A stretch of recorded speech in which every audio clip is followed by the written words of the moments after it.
আসসালামু আলাইকুম সুপ্রিয় দর্শক, শুভেচ্ছা জানবেন। ইরান এবং যুক্তরাষ্ট্রের যে উত্তেজনা সেটি হয়তো শেষ পর্যন্ত কমে আসবে বা শান্ত হয়ে আসবে। কেন এই কথা বলছি আমরা? বলছি কারণ ইরান এবং যুক্তরাষ্ট্রের মধ্যে একটা আলোচনা শুরু হবে শুক্রবার তুরস্কের উদ্যোগে। এরকম কিছু প্রতিবেদন প্রকাশিত হয়েছে। এখন উত্তেজনার সময়ে প্রতিবেদন প্রকাশ হলেই সেটিকে ধরেই যে একদম স্থির সিদ্ধান্ত নিয়ে ফেলা যায় তা নয়, বরং বোঝাপড়ার জন্যে আরো অনেক কিছু হিসাব মিলাতে হয়। আমরা আরো অনেক কিছু হিসাব মেলালাম। এই যেমন ধরুন, ইরানের প্রেসিডেন্ট মাসুদ পেজেশকিয়ান তিনি সামাজিক যোগাযোগ মাধ্যমে স্ট্যাটাস দিয়েছেন। সেখানে তিনি বলেছেন যে তিনি তার দেশের পররাষ্ট্রমন্ত্রীকে বলেছেন যে যুক্তরাষ্ট্রের সঙ্গে আলোচনা শুরু করার জন্য। ইনফ্যাক্ট ইরানের যারা কূটনীতিবিদ রয়েছে, ডিপ্লোম্যাটস রয়েছেন, তাদেরকে তিনি নির্দেশ দিয়েছেন যে আলাপ আলোচনা শুরু করার জন্য। এখন এই যে আলাপ আলোচনা, সে আলাপ আলোচনা যেন আব্বাস আরাকচি বিচক্ষণতা, বাস্তবতা, এসব বিষয়গুলোকে মাথায় রেখে আহ, ন্যায্যতার ভিত্তিতে, সমতার ভিত্তিতে যেন আলোচনা চালিয়ে যায়, সেই নির্দেশ তিনি দিয়েছেন। এখন সামাজিক যোগাযোগ মাধ্যমে দেওয়া নির্দেশ থেকে ঠিক পরিষ্কার বোঝা যায় না যে ইরান কি ধরনের ছাড় দিতে পারে বা কোন কোন শর্তগুলোর ক্ষেত্রে ইরান ছাড় দেবে। কিন্তু তারা যেসব কথা বলে সেসব কথার ক্ষেত্রে আমরা এরই মধ্যে বুঝতে পেরেছি যে ইরান তার যে মিসাইল ক্ষেপণাস্ত্র রয়েছে সে বিষয়ে কোনো রকম আলাপ আলোচনা করতে চায় না। কিন্তু যুক্তরাষ্ট্র, ইসরায়েল, তাদের আবার এই ব্যাপারে একটা ব্যাপক আগ্রহ রয়েছে যে তারা ইরানের পারমাণবিক কর্মসূচিকে বন্ধ করে দেওয়ার পাশাপাশি ইরান যে মিসাইল তৈরি করে এবং দূরপাল্লার মিসাইল তৈরি করার যে সক্ষমতা তৈরি করেছে এটাকে খাটো করে ফেলতে চায়, ছোট করে ফেলতে চায়।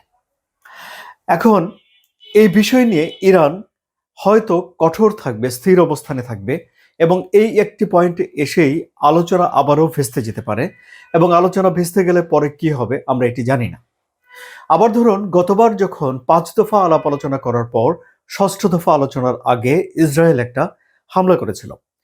ইসরায়েলের হামলা যদি আপনারা একটু বিশেষভাবে নজর দিয়ে দেখেন, মনোযোগ দিয়ে দেখেন, তাহলে দেখবেন যে ইসরায়েল হুট করে হামলা করে এবং হামলার প্রথম ধাপেই তারা অনেক কিছু অর্জন করে ফেলে এবং প্রতিপক্ষের অনেক কিছু ধ্বংস করে ফেলে।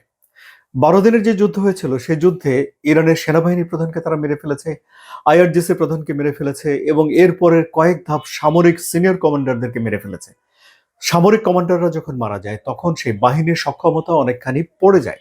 হ্যাঁ, বিকল্প রেডি থাকে, বিকল্প কমান্ডার আসে, কিন্তু বিকল্প কমান্ডারের তো এখনই মেন কমান্ডার হয়ে যাওয়ার সময় ছিল না। তার তো সামনে আরেকটু শিখে বুঝে জেনে দায়িত্ব নিয়ে, অভিজ্ঞতা নিয়ে তারপরে কমান্ডার হওয়ার কথা। সুতরাং এখানে একটা অভিজ্ঞতার একটা গ্যাপ তৈরি হয় যখন কমান্ডার সরে যায়। যখন আপনার এই যে হিজবুল্লাহকে আক্রমণ করেছে, আপনারা সেখানেও লক্ষ্য করে দেখবেন যে আচমকা আক্রমণে হিজবুল্লাহর প্রধান হাসান নাসরুল্লাহকে মেরে ফেলেছে ইসরায়েল। হামাসের ক্ষেত্রে একই ধরনের হয়েছে।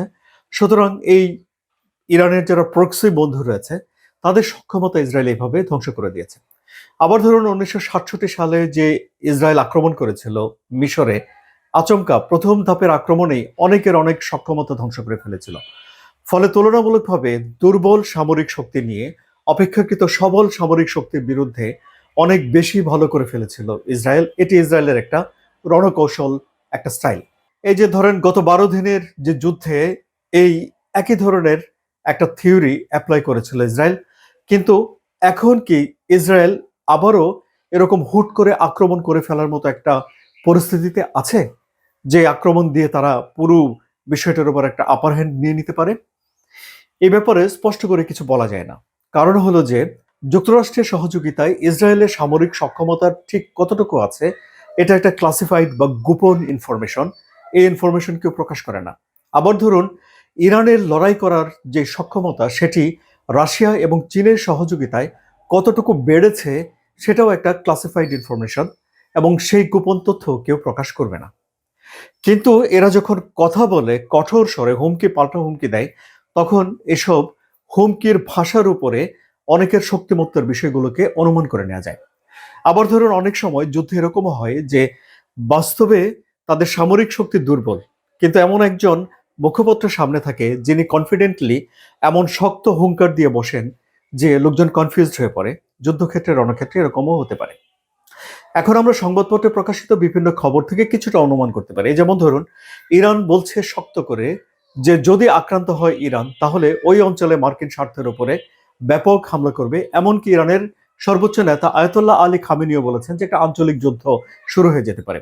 সুতরাং একটা আঞ্চলিক যুদ্ধ শুরু করার সক্ষমতা ইরান রাখে। এই ব্যাপারে ইরানের উপরে কেউ কিন্তু কোনো রকম সন্দেহ তৈরি করছে না। কেন করছে না? কারণ হলো যে 12 দিনের যুদ্ধের পরে ইরানের যে মিসাইল ক্ষয় হয়েছিল, সেই মিসাইল ইরান আবারও ঠিকঠাক করে ফেলেছে বা বানিয়ে ফেলেছে, এরকম একটা ধারণা ইরানের প্রতি অন্যরা করে।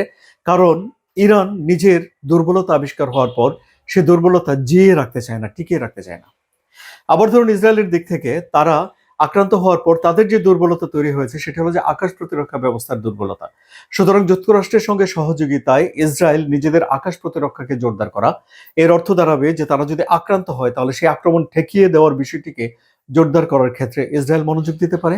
টাইমস অফ ইসরায়েলের একটা প্রতিবেদন ছাপা হয়েছে এরকম ভাবে, যেখানে ইসরায়েলের যারা নিরাপত্তা বিশ্লেষক রয়েছেন তারাই এক ধরনের সংশয় প্রকাশ করেছেন যে ইরান যদি আক্রমণ করে তাহলে সেই আক্রমণ এবারে ঠিকঠাক মতো ফিরিয়ে দেয়া এবং সেই আক্রমণের মুখে খুব ভালো পারফর্ম করার জন্য এই ইসরায়েলের যে সক্ষমতা আছে সেই সক্ষমতা নিয়ে তারা সংশয় প্রকাশ করেছেন।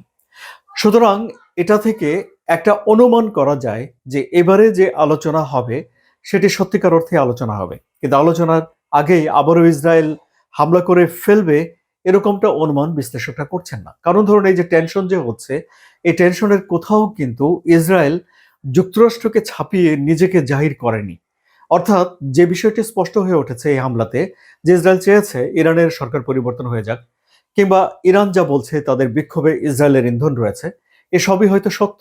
কিন্তু মেইন ফোকাস হিসেবে, সামরিক শক্তি হিসেবে আমরা এখানে দেখতে পেয়েছি যে যুক্তরাষ্ট্র সামনে চলে এসেছে, যুক্তরাষ্ট্র তাদের রণতরী পাঠিয়ে দিয়েছে। ইসরায়েল কিন্তু ওরকম ভাবে মহড়া করে বা ইসরায়েল আক্রমণ করবে এরকম বিষয়টি বলা যায় না। তারপরে যেহেতু সম্পর্ক তাদের ভিতরে অনাস্থার, সেই অনাস্থার সম্পর্কের মধ্যে কখন কি হয় সেটি কিছু বলা যায় না। কিন্তু এটি এবারে বলা যায় নিশ্চিত যে গত আলোচনার অভিজ্ঞতা থেকে ইরান একেবারেই যে চুপ করে বসে থাকবে তা না। ইরান হয়তো একদিকে আলাপ আলোচনা চালাবে, অন্যদিকে নিজেদেরকে রক্ষা করার জন্য নিজেদের প্রস্তুতি ঠিকঠাক রাখবে। এরকম একটা পরিস্থিতিতে যদি সত্যি সত্যি ওখানে একটা যুদ্ধ লেগে যায়, তাহলে এই যুদ্ধে কে জিতবে? খুব সহজ সরল হিসাব করে বলা যায় যে এই যুদ্ধে কেউ জিতবে না। জিতবে না বলতে এই অর্থে, যুদ্ধ চললে একটা মীমাংসা হয়, কারো বেশি ক্ষতি হয়, কারো কম ক্ষতি হয়। যার কম ক্ষতি হয় সে হয়তো বিজয়ী, যার বেশি ক্ষতি হয় সে হয়তো পরাজিত। কিন্তু এখানে ক্ষতির পরিমাণ এত বেশি হবে যে কোনো একটা পক্ষ যুদ্ধে জয়ী হওয়ার পরেও তারা হয়তো ভাববে না যে তারা জয়ী হতে পেরেছে। এটা এমন এক সংকট, যে সংকটে কোনো জয় নেই পরাজয় ছাড়া। তাহলে একমাত্র জয়ের উপায় হলো আলাপ আলোচনা এবং তার মাধ্যমে একটা শান্তিপূর্ণ একটা সমাধান। এটাই তো বিশ্লেষকরা বলছেন। আপনাদের কি মত? আপনাদের মতামত কমেন্টে জানান। আলোচনা যদি ভালো লাগে তাহলে সাবস্ক্রাইব করে চ্যানেলের সঙ্গে থাকুন। ধন্যবাদ।